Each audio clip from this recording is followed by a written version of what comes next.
respected teachers, chief guests, parents, and all my dear brothers and sisters. My name is Sayana Manti. Today is 14 November 2024. We all are celebrating Children's Day. First of all, I like to wish you all a happy Children's Day. I like to thankful to my class teacher for giving me opportunity to speak something about this. This special event. I am very happy because I am a part of this special event. On this special event, I became the Sardar Vallabhbhai Patel. I am the Iron Man of India. He is known as the Man of Unity. The Sardar Vallabhbhai Patel, the Iron Man of India, यानी कि लौह पुरुष। वो सरदार वल्लभभाई पटेल का जन्म 31 अक्टूबर 18 उप प्रधानमंत्री और गृह मंत्री थे। तब हम उन लोगों को ऐसे लौह मानव क्यों कहा जाता है और एकता कवि मानव क्यों कहा जाता है, उसके पीछे एक रोचक कहानी छिपी है। मैं आपको हो सकता है कुछ ही लोगों को पता हो, फिर भी मैं आपको बताऊंगा। ये उन दिनों की बात है जब अंग्रेजों ने हमारे भारत को छोड़ने का बात कही थी।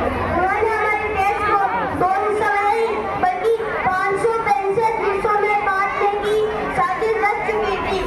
तो ऐसे होता तो मेरा भारत 565 हिस्सों में बच जाता। ये उसी ने अंग्रेजों ने उन सारे रियासतों को उसका रहे थे और पाकिस्तान के प्रधानमंत्री जिन्ना ने उन सारे पाकिस्तान में मिलने का लालच ले रहे थे। तब नाजुक मोड़ पर खड़ा था हमारा हिंदुस्तान। तब हमारा हिंदुस्तान को बचाने सामने आए लौह पुरुष जिनका नाम है सरदार वल्लभभाई पटेल। उन्होंने आजादी से पहले ही खुद का पॉलिसी बनाकर 562 देशों को भारत के साथ मिला दिए थे। फिर भी आजाद होने के बाद भी 3 रियासतें ऐसे थे जो कि देश किसी के साथ भी नहीं मिलने दिए थे। तब हमारे सरदार वल्लभभाई पटेल जी ने उन सारे देशों को तब उन 3 देशों के नाम उन 3 रियासतों के नाम थे हैदराबाद, जूनागढ़ और जम्मू एंड कश्मीर।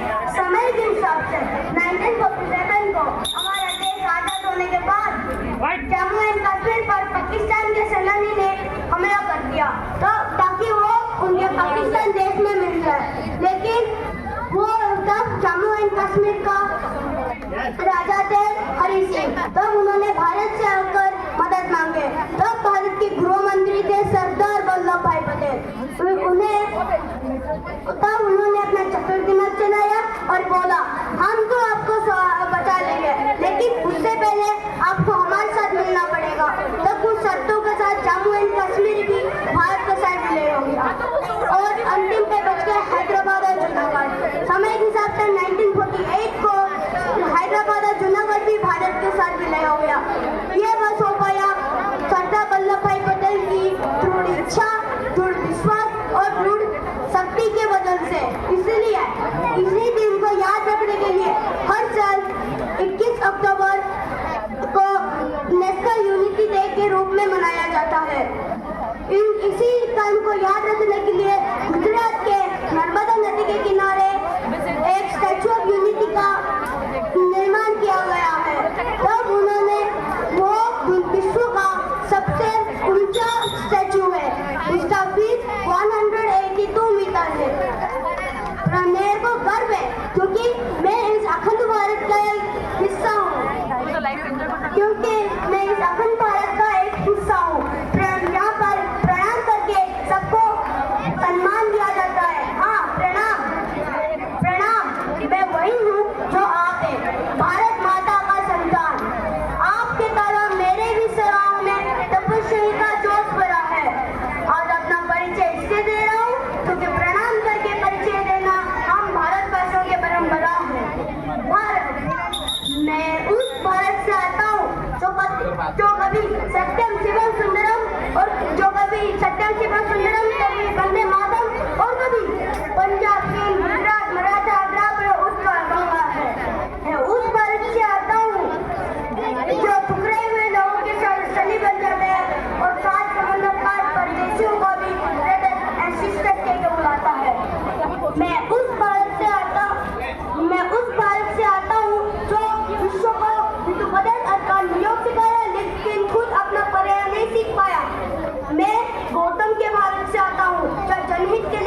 पिटेगी ये भी मानता है।